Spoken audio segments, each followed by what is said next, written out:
तर त्याच्यामुळे मी आता 5 वर्षानंतर मरणार आहे, मी आता 10 वर्षानंतर मरणार आहे, त्याच्यामुळे मी आता शिकायचं नाही, ह्याला काय अर्थ आहे? मानसिकता, ही जी मानसिकता आहे त्याला आपल्याला कुठेतरी तोडण्याची गरज आहे. आणि ह्याच्याच बरोबर मी तुम्हाला एक छोटीशी सॉक्रेटिसची गोष्ट सांगते.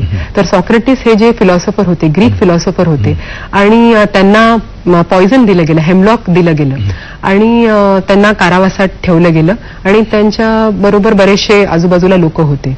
तर त्यांना आता दुसऱ्या दिवशी हेमलॉक देणारच होते, विष देणारच होते. तर त्यावेळेला त्यांनी एका पुंगी वाजवणाऱ्या माणसाला पुंगी वाजवताना ऐकलं आणि त्यांना ती धून खूप आवडली. तर त्यांनी जेलरला सांगितलं की तुम्ही त्याला आणा, माझ्याकडे आणा. तर जेलरनी जाऊन त्या माणसाला सॉक्रेटिस समोर आणलं आणि सॉक्रेटिसनी म्हटलं की मला ही तू धून शिकव.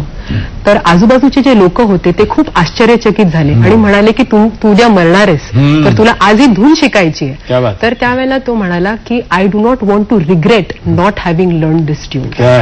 बरोबर. तर मग आपल्याला जोपर्यंत होईल शेवटच्या श्वासापर्यंत आपण काही ना काहीतरी शिकलंच पाहिजे. बरोबर.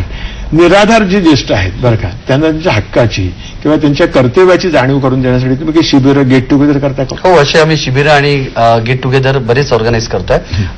मला म्हणजे सांगावं वाटतं या ठिकाणी की सरकारतर्फे बऱ्याचशा योजना राबवल्या जातात ज्येष्ठ नागरिकांसाठी, पण त्याचा फायदा त्यांना मिळत नाही, कारण बऱ्याचशा ज्येष्ठ नागरिकांना याच्याबद्दलची माहितीच नाहीये.